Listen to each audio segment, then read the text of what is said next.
kind of person who doesn't sign the back of your credit card? Well, if you are, then you're in good company. Today we'll be sharing stories from our past, playing some games, and maybe even performing a live sketch or two. Let's store superglue in the cupboard so it can only be used once. Grab your knitting needles and a blanket because it's time for three old friends to sit around and sew a new patch into their quilt of friendship. So join me, Dion, under the covers with Christian. Welcome to Patchwork. And Josh. Welcome to Patchwork. Now, before we get started, Dion, the only reason I'm bringing this up is because you asked me to. Mm-hmm. Now, while we were prepping, I disclosed that I'd made a revelation recently. I'd made a deep dive into the women's cosmetic range for myself. Now the listeners understand why we're discussing it, I think. I also love the way you say cosmetic. Yeah, and deep dive into women's cosmetics. Well, because it's A like law degree. well, it's because it's like a new world has opened up to me. Because normally I'm stuck in the blacks and lime greens and light blues of the men's cosmetic range. Okay, can we just clarify? When you say cosmetics, I'm thinking lipstick, I'm thinking foundation. What are you talking about? I'm talking about body care cosmetics. Okay. Is that not the right way to? I would not say cosmetics. I don't know. I would I'm not just say that- excited. That's all. I would not say body care. I don't even know what body care means. Yeah, you wouldn't know what it means. Why would I have to know what it means? Mister, I wash my towel once every how long? Yeah, Mr. I'm backed up by scientific evidence. Towel once. You know what I thought of when Christian said body care and using women's products? I thought of Christian like a woman in a deodorant commercial spraying the deodorant from afar through an aerosol can. That's how you're supposed to spray it, from afar. Not like that, It's but- 15 centimeters. No, but it always looks... Really?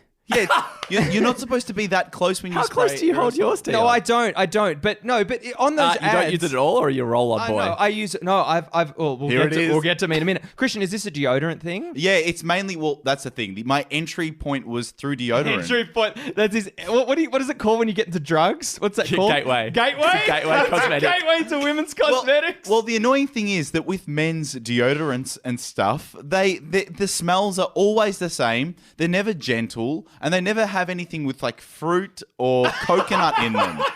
And I like those smells the most. No, it's got to be like stainless steel. Yeah. That's the smell I want. That's great. BHP, Rexona, the combined. They collab. Your new fossil fuel. So I walked past the deodorants, the aerosols, and I walked past a pear sitting on top a little branch of aloe vera. And I was like, you make it sound like a pear's like a type of bird or something sitting atop. but that combo, and then it said plus 1/4 moisturizing cream in the aerosol, and I was like, come on, man. This is bullshit. That's what this is. But I sprayed it in the air, and I was like, there's never a reason that I wouldn't wear this for the rest of my life. But you know what? It kind of actually makes sense because who are the smells being made for? Yeah. Are they being made to attract men or attract women? Like, if you find the smell of a woman attractive, then don't you just want to smell their deodorant all the time? Because I have really evocative memories of girls I've dated in the past who had particular perfumes or scents or something like that. Yeah. But imagine if you were just walking around in that. I think, I think it's just a human thing. It's like, why wouldn't you want to smell like the best version of yourself? And I don't think men's deodorants capture that. They have this weird kind of niche scent, like we were talking about before, the sport range. Like, just offer us this great smelling deodorant. You know, the one that I think is bullshit, there's one that's like 48 hours of like antiperspirant protection. I'm like, no. 48 hours is way too much. Have you seen it as well, Dion? I've seen 72. There's 96 now. 96. How many days of coverage? Oh my God. Is that a week? Is that you spray it on Monday and you're good? You're good. But who's doing that? Like, who? Why did that? You've seen 96? Yeah, there's a new range. There's like Rexona Clinical. It's 96. If you're bedridden. Yeah. I'm in a coma, just spray once a week. See it in hospitals. What about male perfume? Like there's deodorant, which serves a purpose, but what about male perfume that really does not serve a purpose? To be honest, I've strayed completely into unisex everything because I honestly think that anything that's branded men's or anything that's branded women's plays into these weird stereotypes of the smells. Actually, I just realized that for most of high school, I used to just wear my mum's roll-on deodorant. Great. I just remembered this. Great it was thing just to a come Rexona. And then it's only when I sort of left Hang home. on, did you share it with your mum? I think so. You'd go into her room and grab it. It was in the bathroom. And because it was way better. It was a roll-on stick and it was just way better antiperspirant. It actually like stopped me from leaking. Oh, but I have no problem with sharing roll-on deodorants with people. I have no problem with it, especially Josh's mum. You won't drink out of the same cup or bottle as someone, but you'll share a roll-on deodorant. Yeah, I will. So what happens? So take me through this, right? What happens in an armpit? Right? Moisture. Wait, is this warmth, coming from bacteria? This is coming from Foot Boy who doesn't wash their that's socks. right. Yeah, what happens in a foot? But I don't mind. I'm happy to embrace all the bacteria. Whereas you drew this weird arbitrary line. No, but I feel like if people are sharing deodorants, like roll-on deodorants, then I feel like the roll-on deodorant is antibacterial. Why does every point we talk about come back to whether something's hypoallergenic or antibacterial? because that is all you've got as your defense.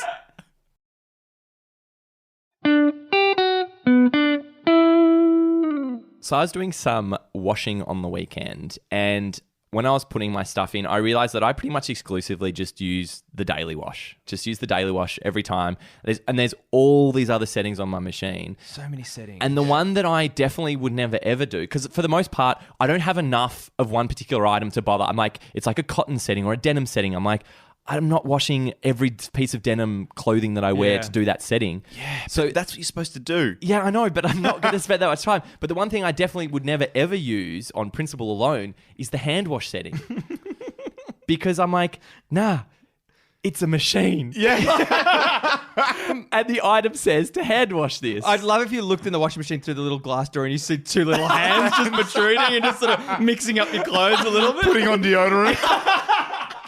I'm like, wow, I didn't appreciate the technology inside this thing. But wait, Incredible. so Josh, even if you had something on the label that said only to be hand washed, what do you do with it? I wash it by hand. Oh, you actually do it? Yes. Do you have a washboard? So how do you? I've never washed. This is crazy. I don't reckon I've washed anything by hand. I wouldn't. To be honest, I had to ask my mum the other day. I was like, "What are you doing when you're like?" She was washing something by hand, and I was like, "But what is the technique?" Yeah. Because I throw it all in the washing machine. I didn't even know there was a hand wash setting. Now I'm really worried because I didn't realize it was a thing to be like, know how to do hand washing. I just chuck it in a bucket, put some liquid in, and then kind of just mix it around with my hand a bit. That's incredible. How is that going to wash anything? Because it's hand washing. Okay. What do you think happens in a washing machine? It just gets tumbled around a bit. Pretty fast.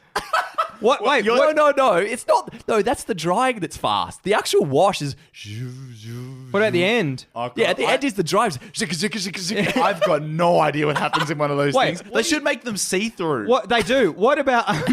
What do you think happens in a hand wash cycle? To be honest, I didn't know it existed until 3 minutes ago. Well, what do you think happens? I imagine it just goes slower.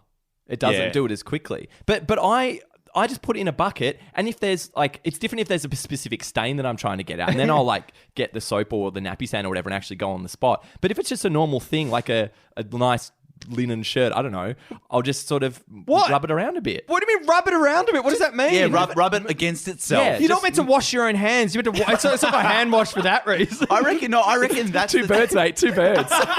That's the technique, is pretend like you're washing your own hands, but put a piece of fabric between them. Yeah, if you really want to go on, you get two bits and you just sort of scrub it around Wait, in your hands Christian, together. you had no idea this was even a thing 2 minutes ago. I'm evolving. I learn quickly. No, I feel like there needs to be an implement, doesn't there? No, No, your hands. no. Your hands. That's implicit in the name, Dion. It's not like implement washing. Do you wear gloves? No, just my hands. See, I hate that stuff getting on my hands. I love wearing Really? gloves. When I'm wiping, when Dion washes the dishes and wears gloves. I always wear gloves. I What? hate the How smell. do you have so much time? I hate the. to put on gloves, off gloves. I hate handling sponges. I hate handling my wet God. sponges. They're awful. They stink. Oh, They Dion, absolutely stink. They're worse than your underarms after 96 hours. nothing you say has any consistency. You don't think sponges stink? Where do they get their smell from? Where are they deriving this awful smell? Oh, I wonder. Water sitting outside for ages? The only kind of sponges Dale wants to use are antibacterial, hypoallergenic. Oh, it's so true, actually. I think that in general, appliances have too many settings. Like, I didn't even know the hand wash setting existed. Dion, I know we've debated about this before. The microwave setting for defrost. I don't trust it. Everything. Who is using that? Who is defrosting their meal in a microwave? How long would it take? Well, it's the worst thing. It's got the poultry button, and I'm just like, have they got the same idea about poultry? Yeah. Like, do they know how heavy my poultry is? Yeah, one of the buttons is like a steak dinner. It's got like a steak, some vegetables on the side. It's what is that? Who is putting that plate in there? And I don't know if it's to do with cooking or because my version of a microwave is always reheating. Yeah. It's never cooking anything. Yeah. And I don't know what their settings are trying to do. But your point about the defroster, I used it once and it was like 20 minutes or something. I was like, nah. Not going to do that. Do you know what it does? It's a microwave. Do you know how? What do you think the defroster function in a microwave does? It probably is a lower amount of microwaves. Yeah, but you don't trust because no, that's right. It's the That's the scientific evidence we're talking about. we imagine if our podcast was fact checked. But who would ever put something in a microwave for 20 minutes and trust it? You're not going to walk away. You have to keep on checking it. If you go on going back. Yeah. My microwave at home, it doesn't have numbers on it. You can only do increments of like 30 seconds. Oh, what? 30 seconds, 1 minute, 1.5. There's been no consultation at all. You got a steak dinner plate, increments of 30 seconds. Just speak to a human being. Yeah. There should be just two buttons. One is increase 10 seconds and one is start. That's it. And the button that opens the door. Do you use the reheat function on a toaster? What is just use it to toast your food. I'll tell you, I don't use it, but it's when you do your toast and you forget about it and you come back 5 minutes later and you go, my toast is ready, I forgot about it. The one I do use is the defrost. Yeah, so defrost works on the toaster. Actually works because I freeze my bread and the times I do it with the defrost comes out nicely. When you don't do it with defrost, nowhere near as good. What's it doing in the toaster? Is it just going for longer? I reckon it is less microwaves. Less microwave. Oh, you're probably right. I reckon it's less heat for longer. Yeah, you're probably right. Yeah. And geez, doesn't toast taste great? Do you know what? I don't understand how toasters can cost upwards of like $400. You don't understand how a toaster's made. How could you possibly understand when that? you can buy one that's like $15, the variance between $15 and $400. To be honest, none of the toasters I've bought in the last 10 years have actually toasted the bread the way that I want them to. I'll tell you a few different things. So you've got maybe a four slotter. Oh, that's yeah? pretty good. You've got a slow, instead of a pop, it's just a slow lift or a slow drop for the buttons. One that my folks have that my brother got them for a gift. It's got a little bit more. It's got a button for a little bit more. What do you think Is of that that, the Christian? setting? Do you like A little bit more? That's Yep. a great idea. Yeah, that's taking your users into account, but Sorry, Christian, you said earlier, ask a human being. They're putting human being terms on the toaster. a little bit more. Yeah. But that's patronizing now. How's the toast? Oh, needs a little bit more. There you go. Ask the And you human. have to press that button. Yeah, it does a little bit more. Does that need a wash? Yeah, it needs a hand wash. We'll put it in a hand wash then. The only setting of an appliance that I do trust, though, is the eco mode on things. I don't know what it does. All I know it is about 2 hours onto any appliance. Yeah, that's so true. My dishwasher. Wait, but you trust it? I trust it to be more eco-friendly. Why? It's on for an extra 2 hours. Hang It on. seems so counterintuitive. It does, doesn't it? But why do you trust it? Because it says eco. Yeah, hang on. Yours goes on for longer. Yeah, heaps longer. Yeah. I reckon it recycles the water or The something. Eco Wash on my washing machine takes half the time off. Get it checked out. Really? Get it checked out, or we should get ours checked out, Josh, Yeah. because it doesn't make sense that something goes for longer and is more efficient. No, my understanding is it like recycles the water. So maybe it filters it or something. Oh, man. But how does a toaster recycle water? But in saying that, I don't know what it does. Like, I don't have a really clear understanding of any of these things. Maybe in the manuals for these items, when whoever was in my share house bloody 10 years ago brought most of this stuff in, maybe they had the instructions. It's all, that they it's would all know. in the manuals. Absolutely. It's like an oven with 17 different settings that you can click between. Oh. One of them's a grill. One of them's fan forced. The rest do something. Yeah, me and my girlfriend had an Airbnb. It's probably a year or so ago now. And we thought we'd have this great roast dinner. And the oven was very confusing.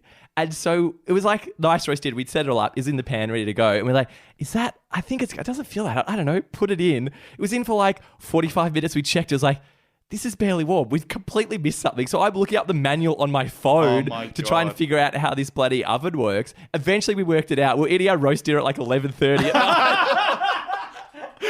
But it was amazing. Like, the symbols made no sense. I was like, fan force. There's like some upside down triangles. Is that the grill? Okay, there's squiggly line at the top. Yeah. That's grill. Always grill. Is it? Why? Where is squiggly? Is that what Mr. Squiggle was? A grill. Turn your toast upside down.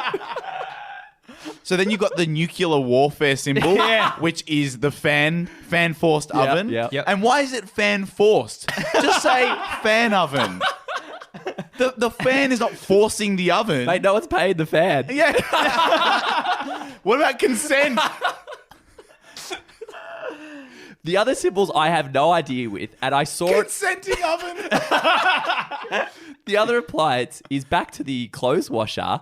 All the symbols on your clothes for the temperature, the iron settings, all that stuff. Yeah, it's weird. And I saw a Reddit thread that had them all in there. And I was like, I should print this out and put it on the thing. Yep. Because why does not, like, who is remembering what 2 dots inside an iron means? What is the 2 dots inside an iron? It's all different settings. It's like 2 dots means this, 3 dots means this. You know what? That's why I don't buy expensive clothes. This is the you don't exact care reason for why. them. Yep. I don't know how to maintain them. Look after your shit. I think it'd make you a much happier person because you'd actually care for the things that you own rather than being a spoilt brat. Oh, fuck off.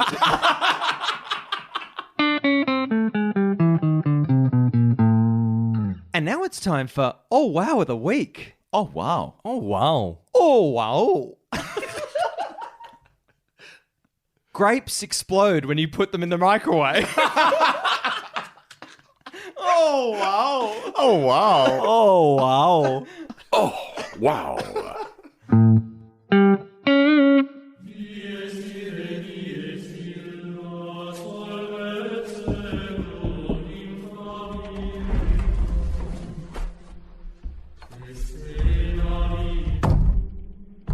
Forgive me, Father, for I have sinned. It's been 4 patches since my last confession. Welcome back, Dion. It's good to see you here. It's always good to see you, Father. Thank you, Dion. Thank Not many you, people Father. tell me. Don't they? Well, I mean, you can't really see me. That's true, Father. I hadn't thought about that. A lot of people think that my face is just this mesh. Father, last week there was a spider in my house. Oh. And I refused to kill it. And I left it all to my partner. And did she kill it? She did eventually, Father. It was a long saga. Oh, my son, but a child of the earth, taken from us so soon. You talking about the spider? Yes, my son, the spider, another of God's children. So, Father, what ended up happening was I instructed my girlfriend to do everything. She grabbed the mop, she grabbed the chair, and I wouldn't have a bar of it. Are you worried that you're not performing your manly duties? Yes. I don't know, Father, if it comes down to masculinity or if I feel bad that my girlfriend had to go face to face with a 6-legged creature. I'm not sure where the other 2 legs went, my son, but traditionally God made all spiders to have 8 legs. Why did he do that, Father? I'm assuming you'd know. He was very high at the time. I am curious, my son. Did you read this spider its final rites? Was I meant to, Father? I think that was another duty of my girlfriend, to be honest. Well, my son, this is of course a sin to take one of God's creatures from this earth. And for that, your penance is to cook a lovely casserole dinner for the spider's wife, the grieving Black Widow. Thank you, Father. Oh, excuse me. Sorry. Excuse me. Thanks. Forgive me, Father, for I've sinned. It has been 4 patches since my last confession. I'm glad you're back. I couldn't stand talking to Dion any longer. I'm just glad you could see me at such short notice, Father. Well, of course, you know my door's always open. The lock doesn't work. Father, recently I got on a packed tram and I didn't take off my backpack. One of the cardinal sins of tram participation. Have you not seen the signage up? Yeah, I saw the signage and I ignored it, Father. I was too consumed in my podcast. Oh my. Which podcast were you listening to, my son? Rather not say. Well, I'm sure it was good. Really good. Was it a busy tram? Oh, yes. A very busy tram? Full to the brim. But my son, you know that a backpack must be placed betwixt your legs when riding on tram. I know, Father, but on this occasion I simply had no thought for others and there was a collision. With body or with backpack? Much worse than that. A young lady's phone was struck down. Oh my God. Her phone cracked on the ground as she dropped it, and I gave a shrug and got off the tram. My son, this is one of the worst I've heard. A real perler. Your penance is to arrive at your next 10 destinations and have to politely ask someone with headphones on to let you through to the exit. Now be gone. Thank you, Father. I'll just check Tram Tracker. Just give me a few minutes. Sure, we've got Wi-Fi.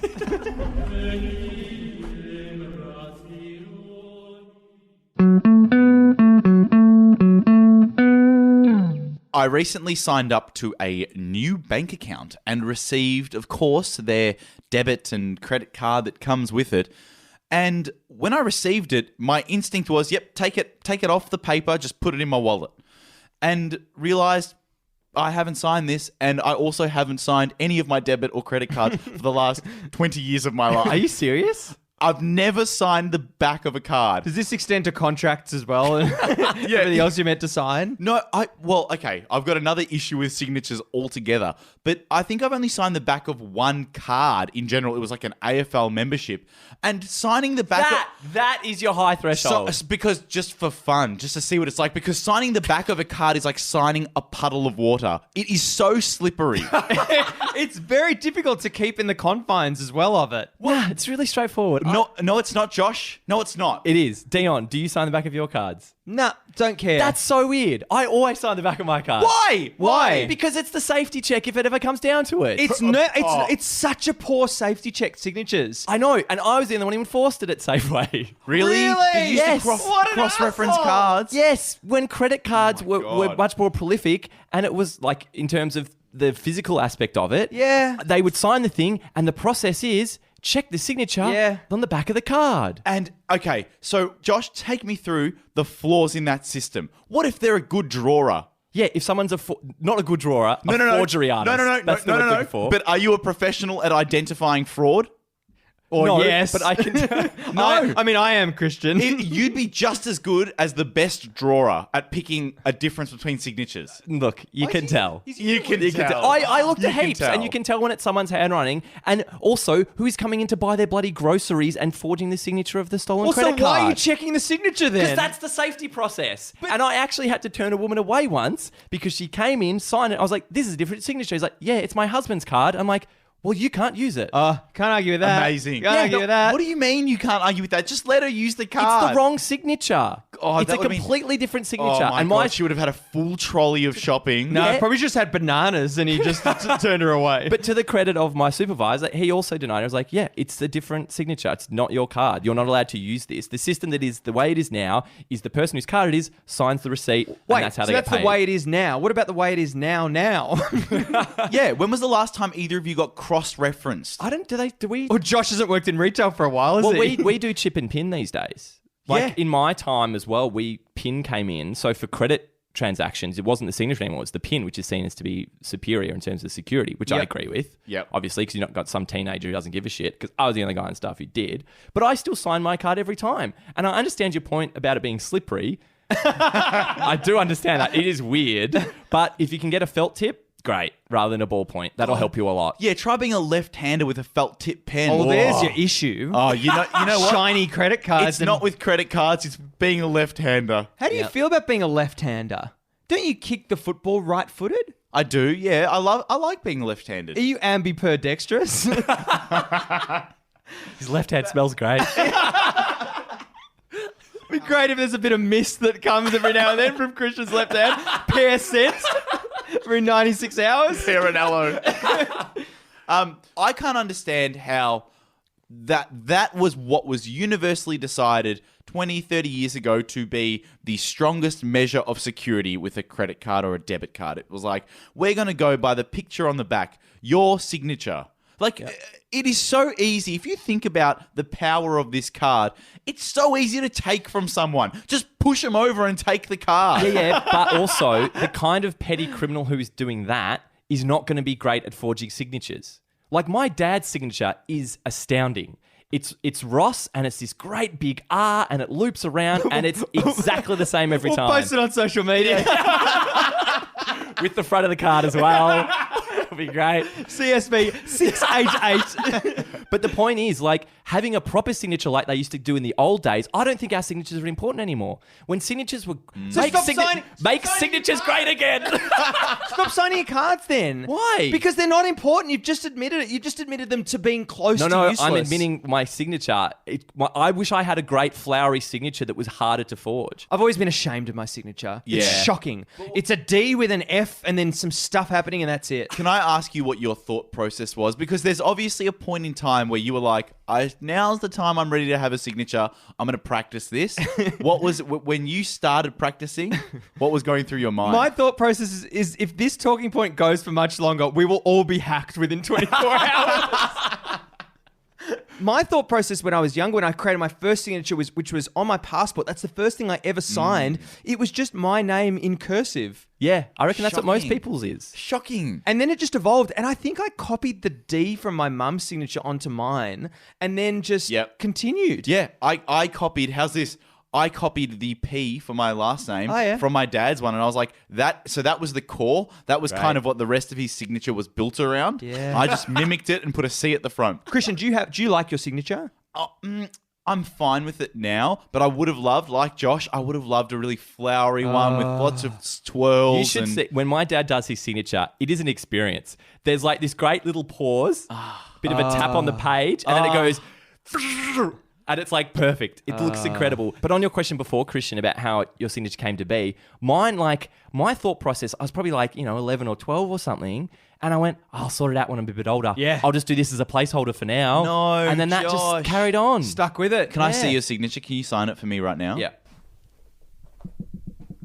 Oh, Josh. I hate Josh's Jesus signature. Christ. I Really? really hate your signature. We'll post my signature on social. Yeah, we can't. So mine's just really... Well, it went from a thing of it really used to be you could really definitely see Joshua and Porter, and then over time the Porter dropped off, and then now it's pretty much just a P with a little squiggle. I after actually it. reckon that's a better evolution of a signature. Like, it becomes sloppier, and that means that it becomes more unique and tell you harder what, to mimic. That is one of the worst signatures I've ever seen. But it's consistent. Is it? Is it that consistent? I'll show you my card. My cousin has a smiley face in his signature. No, he doesn't. And so it used to be a very clear smiley face, and with time, it's just got sad. Yeah, it's got sad, and it's kind of flat, and Does it kind of evolve as well? Is it balding? She goes into trajectory if you like. 20s, great signature. It's awesome. 30s, Double chin. 40s. There's a couple of little other smiley faces around on the side. Then he starts using a grey pen. So, Josh, Dion and I don't sign the backs of our cards. You still do. Why? Because on the form it says sign the back of your card. But there's no part of you that says this isn't necessary. It feels, I understand your point, and I don't think it's ever been relevant with my last however many cards I've had, but it feels wrong to have nothing in that space because what if someone steals it and puts their signature on it? Then I'm really stuffed. And what about the name on the front? Yeah, but the signature. Oh, okay, sure. What about the purchase under $100 for PayPass? Doesn't matter. Yeah, but the signature. Well, that's what I mean. Yeah, I know exactly what you mean. But there is a weird thing that when I see that card, that new card, and I got one recently for Game Boys, we got a joint bank account. Yeah. And I saw it and I went, got to put my signature in there. Yeah, it's got to be incomplete. filled. Yeah, it's incomplete. Yeah, it's a closure thing for you. But I think that obviously signatures in another 40, 50 years' time, they're not going to be a thing. I think actually They don't mean anything, by the way. No, they don't. Signatures don't mean anything. It's like, hey, you were here and you wrote your name on a piece of paper. What about, imagine it. if you had to like attach a tuft of hair or something to a transaction. DNA. Yeah, DNA. That makes, but why? I've always thought, why not replace signatures with biometrics? Just put your fingerprint there. Imagine what you'd look like at the end of the Boxing Day sales. Attaching hair. Everyone just be walking around bald.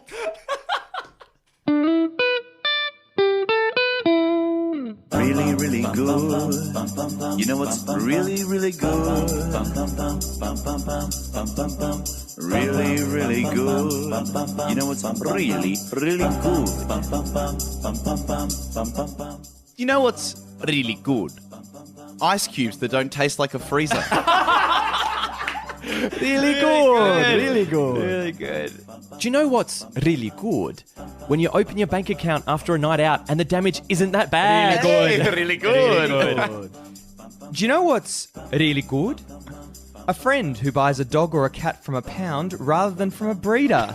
Really good. Really good. Really good. Really considerate. Really. And we love hearing you're really good. So make sure that you jump on Instagram and Facebook and Twitter and compete with each other in our Really Good Friday competition. We're giving away socks and stickers for the best really goods every fortnight. And our most recent winner, do you know what Madame Cartier thinks is really good? When you find a stray trolley at the supermarket and don't need to get out a gold coin. Really good. Really good. And you know what Nadia Fabri thinks is really good?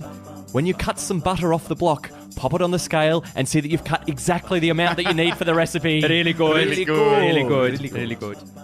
And do you know what Sam Estelle thinks is really good? When you open the top tray of the dishwasher to finish the unpack and realise that's where you started. Really good. Really good. You know what?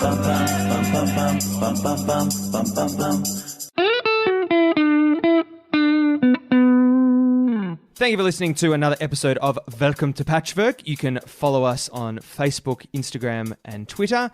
And we also have a Patreon page. If you go to patreon.com/welcome to patchwork, that's how you can support us. And we have our live show officially coming up now. It's all booked in. It's all locked. It's all ready to go. May the 25th. It's going to be on a Saturday afternoon. It's going to be a lot of fun. It's going to be a lovely afternoon. Josh, can I ask if they penciled or they penned us in? Oh, mate. This is ink. This is heavy ink. There you go. It's a fountain pen. This is real. It's a fountain pen at the Grace Darling Hotel, which is in Smith Street, Collingwood in Melbourne. If you're an international listener, feel free to come down for the weekend. You can do that. I would love to meet you. I mean, we sent We'll pay your airfares. we sent some socks to Canada. Why can't people come and see our show? And if you do want to come and see the show, we don't have a ticketing link yet, but keep your eye on our socials. It'll be going up very soon. And obviously, our patrons will be getting first dibs on those tickets. So yeah, it's not too late to become a patron as well. If you want to go to www.patreon.com/welcome to patchwork, if you want free tickets to our live show, go for it and then cancel after a month. And Josh, it's only a couple of weeks away, but the Game Boys are going to be gracing us with their presence at the Comedy Festival again this year. That's right. Comedy Festival's coming up. We open on March the 28th. The brand new show is called Game Boys Cinematic Universe. We're tackling movies this time. It's a lot of fun, high-energy show. Always great to get a lot of people down there to check it out. We do have a trailer online if you want to check that out, so you can look up the show on the Comedy Festival website and look at that. Josh is very modest about this stuff, but Josh and his brother have been nominated for Fringe Festival Awards, Comedy Festival Awards. This is a proper duo, and we're really excited to see them again. Yeah, and we're stepping it up this year again, so it should be a lot of fun. And if you do want to get in, make sure you get in quick. We're only doing 10 shows, and if you come the opening weekend, you can use the promo code PATCHWORK, and you get $20 tickets. How good's that? Oh, man. You know what? I might use it on the 30th of March. Dion? Is that a Saturday, Christian? That is a Saturday. Oh, well, let's go and let's invite all our patchworkers as well. Well, it's a date. It's a date. The 30th of March. See you all there. Candles lighting the area. It'll be very romantic, but we will be there on the 30th of March on Saturday. Come meet us, come see the show, and then we'll party afterwards. As we do every week, we sew a new patch into our quilt of friendship. Josh, what did you sew into your patch this week? Thank you, Dion. My patch this week is the tiny hands inside my washing machine forging my signature.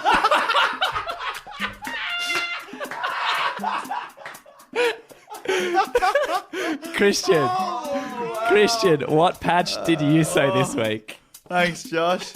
This week, I sewed into my patch me throwing a slice of pear and aloe vera into the microwave and looking for the make into deodorant setting.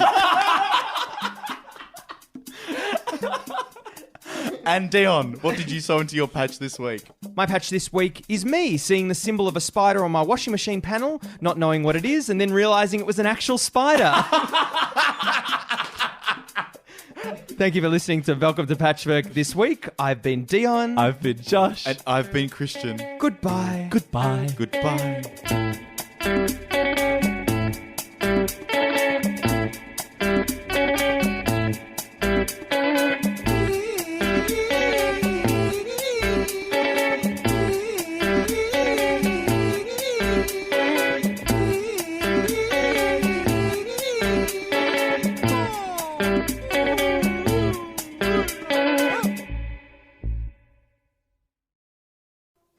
Forgive me, Father. Wait a second. Sorry. Sorry, Papa. Sorry. That'd be great. Oh man. That's great.